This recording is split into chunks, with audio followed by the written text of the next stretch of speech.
तो अब जाहिर सी बात है कि औलादे सैयदना पाक को ही खिलाफत मिलती थी, तो फिर ये मौलाना ताहिर वलीउल्लाह रहमतुल्लाह अलैह को क्यों खिलाफत मिली? सवाल उठ जाता है कि उनको क्यों खिलाफत मिली, दूसरे तीसरे को तो नहीं मिलती थी। तो मैं गया, जिन्होंने खिलाफत दिया, जिनकी इजाज़त दे दिया, सैयद शाह अब्दुल रज़्ज़ाक़ क़ादरी रहमतुल्लाह अलैह के मज़ार पे मैंने पूछा कि सरकार, आपने सैयद शाह बदिउद्दीन क़ादरी को इजाज़त दिया कि ताहिर वलीउल्लाह क़ादरी रहमतुल्लाह अलैह को खिलाफत दे दो, आखिर ऐसा क्यों? अभी तक तो ख़ानदान के बाहर खिलाफत नहीं गई थी।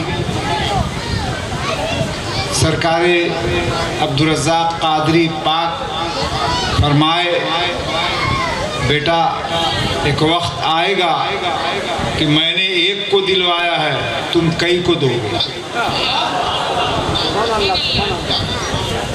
फिर भी मैंने पूछा कि सरकार ये तो बता दें कि दरवाज़ा आपने खोला है तो जाहिर सी बात है कि मकान में मैं आपके बहुत सारे लोगों को दाखिल कर दूंगा बहुक्म आपके। तो आपने कहा कि ताहिर वलीउल्लाह भी सैयदना पाक के ही खून में से है। खून दो तरह का होता है, एक जो बाप माए के बदन से मुंतकिल होते हुए आपके बदन तक पहुंचता है, और एक खून वो होता है जो रसूलुल्लाह से मुंतकिल होते हुए गौसे पाक से लेके तमाम बुजुर्गान दीन से होते हुए सैयदना पाक और सैयदना पाक से मुंतकिल होते हुए ताहिर वलीउल्लाह तक पहुँचा।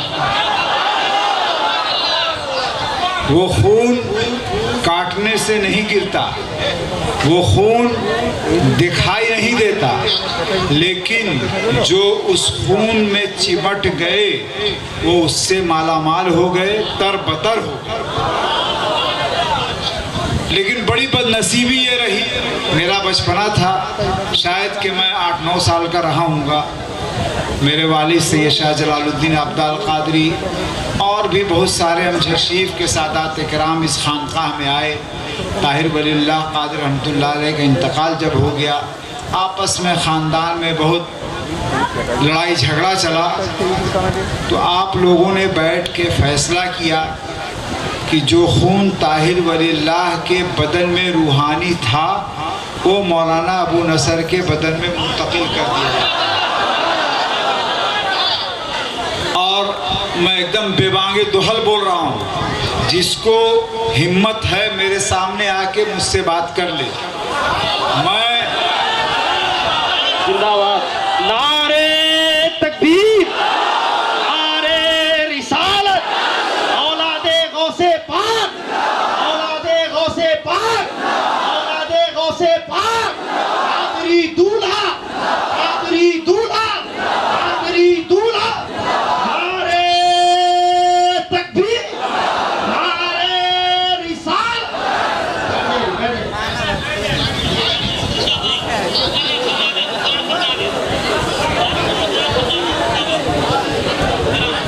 असर में मुंतकिल हुआ, और बेबांगे दुहल मैंने जो कहा वो ये कहा कि कोई भी अगर है तो आके मुझसे सवाल कर ले, मैं रात भर हूँ, अभी स्टेज पर से चला जाऊँगा। और ये ना समझे कि हमारे चूँकि मौलाना अबू नसर क़ादरी को मैं भाई कहता था, इसलिए मौलाना अबू ज़र, अभी मैं मौलाना अबू ज़र कह रहा हूँ, इसके बाद एक बात कहूँगा, अगर उसके बाद किसी ने मौलाना अबू ज़र कहा तो फिर मेरे से कोई बुरा नहीं होगा। एकदम समझ लीजिए कान खोल के, मैं रसूलुल्लाह की औलाद हूँ और जन्नत में मेरी ठेकेदारी है।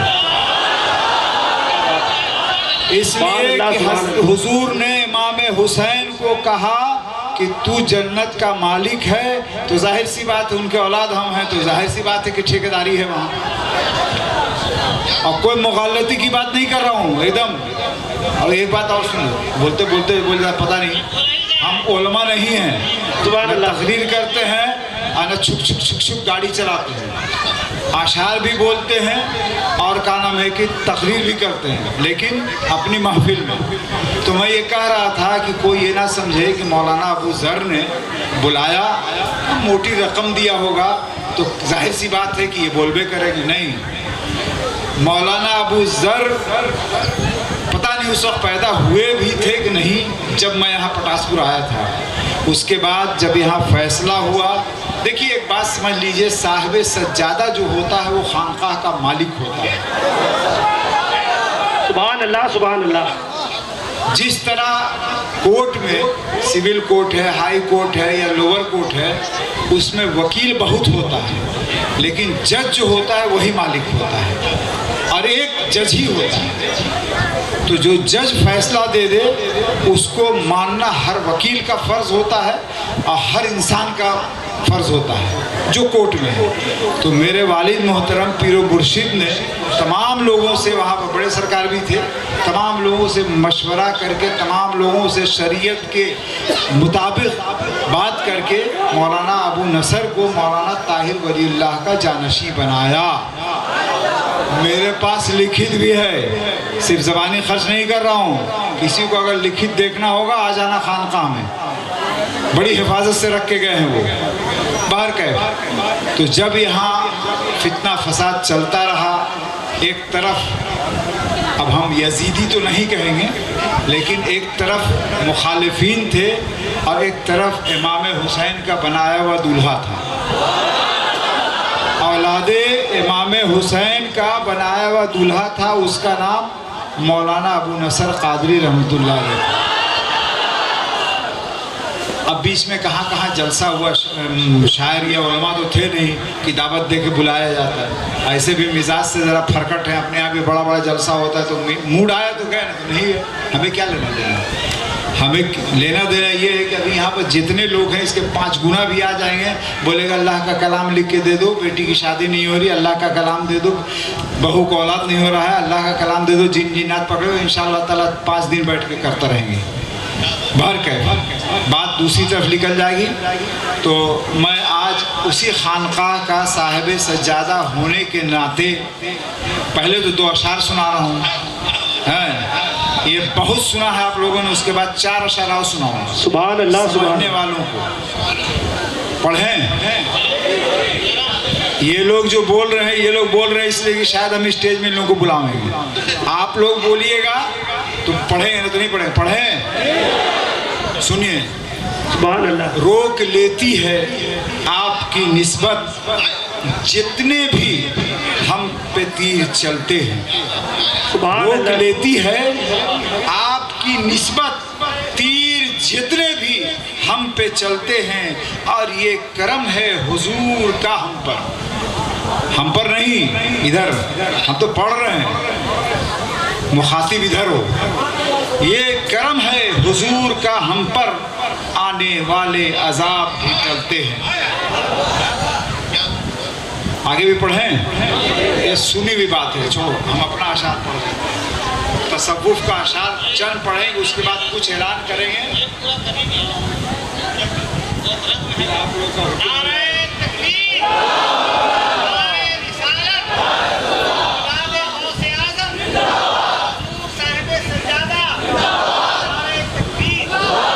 रोक लेती है आपकी निस्बत तीर जितने भी हम पे चलते हैं। रोक लेती है आपकी निस्बत तीर जितने भी हम पे चलते। ये सब जरूरत मत कीजिएगा आप लोग, कोई भी। और ये करम है हुजूर आपका, ये करम है हुजूर का हम पर, आने वाले अजाब टलते हैं, आने वाले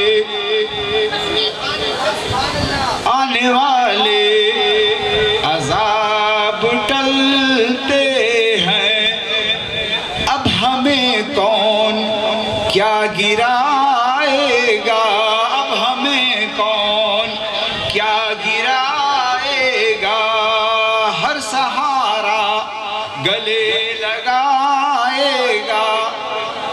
जब हम यहाँ आए, एक बैग सुबह में 6 बजे नमाज से फारिग हुए, नमाज के बाद जब वजीफ़ा पढ़ रहे थे तो एक बैग फ़ोन की घंटी बजी। 3-4 दिन पहले एक साहब के यहाँ इंतकाल हो गया था। बाबू का फ़ोन किया, बोले कि जो है अब्बू का इंतकाल हो गया है। बहुत ज़्यादा रो रहे थे, यानी इनकी रुलाई से हम बात नहीं कर पा रहे थे, मुझे भी रुलाई आ गई। बरकैफ उसके बाद 9 बजे इनका फ़ोन गया कि आप या आबिद चचा को भेज दीजिए, 2 में से कोई। चूँकि मेरा ऑपरेशन हुआ है अभी 6-7 महीना हुआ, 6-7 महीना पहले अगर हम आए होंगे तो देखा होगा आप 127 किलो वज़न था। अभी अल्लाह का शुक्र है कि 96 पे आके रुक गए हैं। तो कहने का मकसद ये है कि हम लोग ठीक है, सरकार सैयदना के आस्थाने पर गए, कहा कि जिस खानकाह का रूहानी खून आपने दिया था वो आज आपके पास चला गया, अगर इजाज़त हो तो दूसरे को जाके रूहानी खून दे दिया जाए। आपने कहा कि हाँ चले जाओ। मैं वहाँ से 3 बजे निकला और सुबह की नमाज मोहनपुर में पढ़ा, 9 बजे यहाँ के पहुँचा। दिन में आया तो बड़ी अफरा तफरी देखा। बात समझ में नहीं आ रही थी कि अफरा तफरी काहे की है। कोई तलवार लिए हुए है, कोई गणासा लिए हुए है, कोई भाला लिए हुए है, कोई लाठी लिए हुए है। पहले तो वहाँ मोड़ पर मेरी गाड़ी को रोक दिया गया। अब बंगला तो आता नहीं, किसी ने बंगला में कुछ कहा, लेकिन हम खामोशी से उतरना चाह रहे थे कि एक साहब हैं, वो बोले नहीं नहीं पीर साहब आए हैं, हमजा शरीफ के पीर साहब। अब देखो पीर साहब का लफ्ज़ जब आया तो एक शख्स तंज मारता है, बताओ हम लोग को खबर नहीं है, आप हमजा शरीफ के गद्दी नशी को बुला लिए। अरे तुम खबर रखोगे तब तो खबर होगी। लेकिन ये वो बात नहीं थी, मोहब्बत की बात नहीं थी, ये तंज था कि पीर साहब को गुस्सा दिला दें। अरे अल्लाह ने 6 मरतबा मक्का मदीना की ज़ियारत कराया है, खाने काबा, गौसे पाक, हज़रत इब्राहीम अलैहिस्सलाम, हज़रत मूसा अलैहिस्सलाम, हज़रत दाऊद अलैहिस्सलाम, हज़रत अय्यूब अलैहिस्सलाम, हज़रत याकूब अलैहिस्सलाम, जिन्नातों के बादशाह हज़रत सलमान अलैहिस्सलाम, इन तमाम सलाम अलैहिस्सलाम के मज़ार पर गए तो तुम्हारे जैसे आदमी को बोलने से हमारा क्या फ़र्क पड़ेगा। उनकी नज़र जब मेरे ऊपर है तो आपकी बोली से कुछ वार नहीं हो सकता। बार मैं आया, अब बार बार बाबू कहने में हमको अच्छा नहीं लग रहा है, तो आज से आप लोगों के लिए एक तखल्लुस दे के जा रहा हूँ। मौलाना अबू ज़र कादरी, क्या नाम है, रहमान, अबू ज़र मोहम्मद फैज़ुर रहमान, ये आप लोग आज से नहीं कहेंगे, वादा करते हैं। और न टुल्लू बाबू कहेंगे। क्या कहेंगे? सवाल कीजिए। हुजूर क्या कहेंगे? सवाल कीजिए। सब के सब एक ज़बान में बोलिए। नहीं, अरे हजरत तो क्या नाम है कि छोटे मोटे मौलाना मौलवी को भी कह दिया जाता है। क्या कहिएगा? आज अमजद शरीफ के गद्दी नशी होने के क्या नाम है कि ज़बान से सनद मैं दे रहा हूँ, आज से इनको फ़ख्र मिल्लत कहिएगा। सुभान अल्लाह, नारे तकबीर।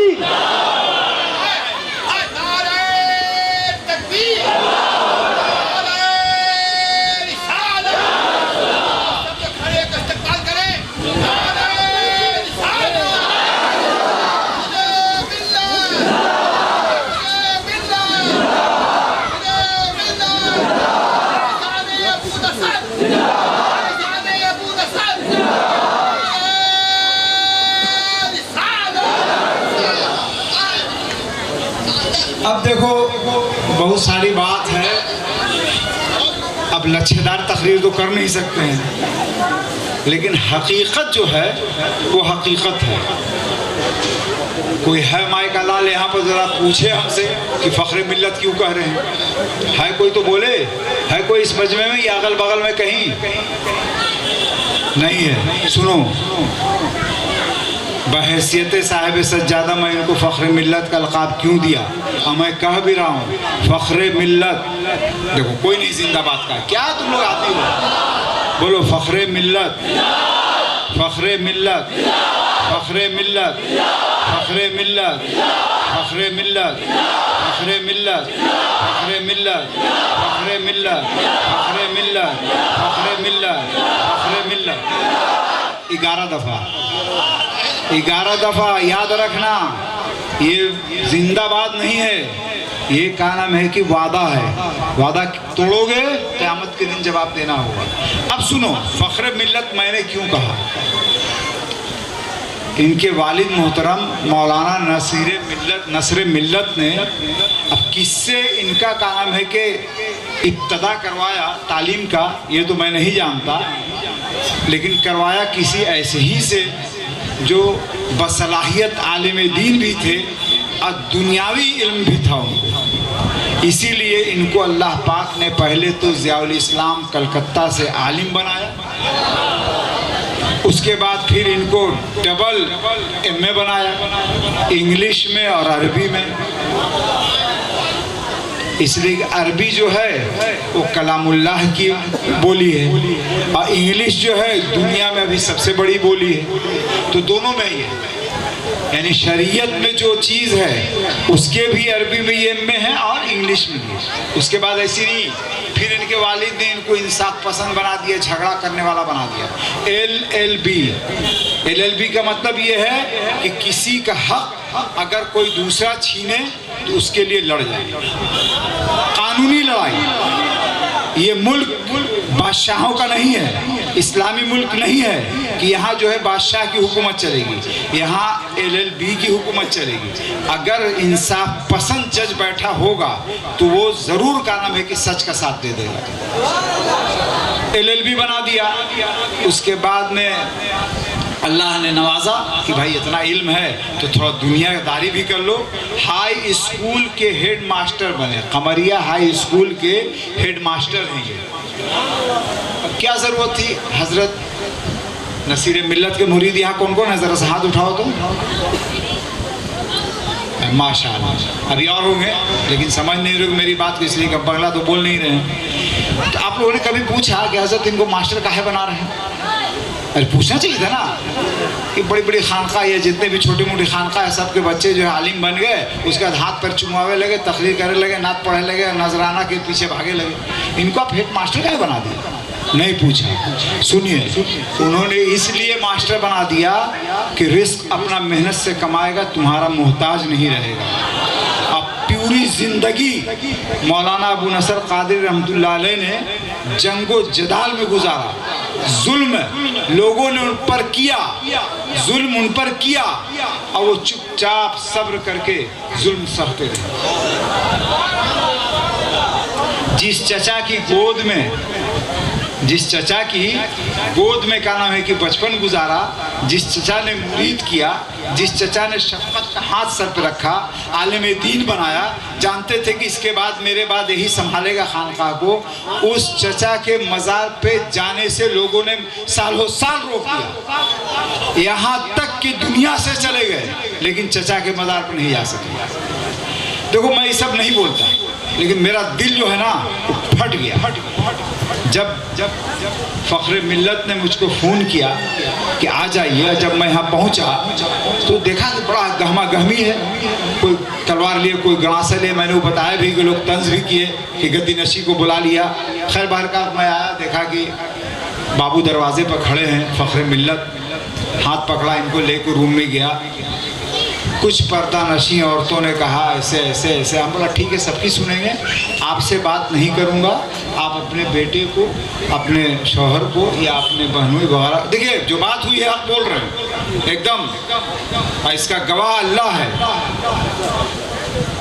भेज दीजिए, हम बात कर लेते हैं। 5 डिसमिल की बात है ना कि 5 डिसमिल के अंदर उनको दफन नहीं किया जाएगा, हम बात कर लेते हैं, आप बुला लीजिए। वो चली गई। बाबू साहब ने कहा कि कहाँ झमेला में पड़ रहे हो, अपने पीर को, अपने अब्बा को काहे ताला में बंद कर रहे हो? अरे मुरीद किसी खानकाह में अगर जाता है तो सिर्फ और सिर्फ अपने पीर के मज़ार को बोसा देने के लिए जाता है और वहाँ पर बैठ के हाथ उठा के कहने के लिए जाता है कि सरकार दुआ फरमा दीजिए, मेरे औलाद नहीं औलाद, सरकार दुआ फरमा दीजिए, बेटी की शादी नहीं हो रही है, हो जाए, सरकार दुआ फरमा दीजिए, बेटा को रिस्क नहीं है, हो जाए,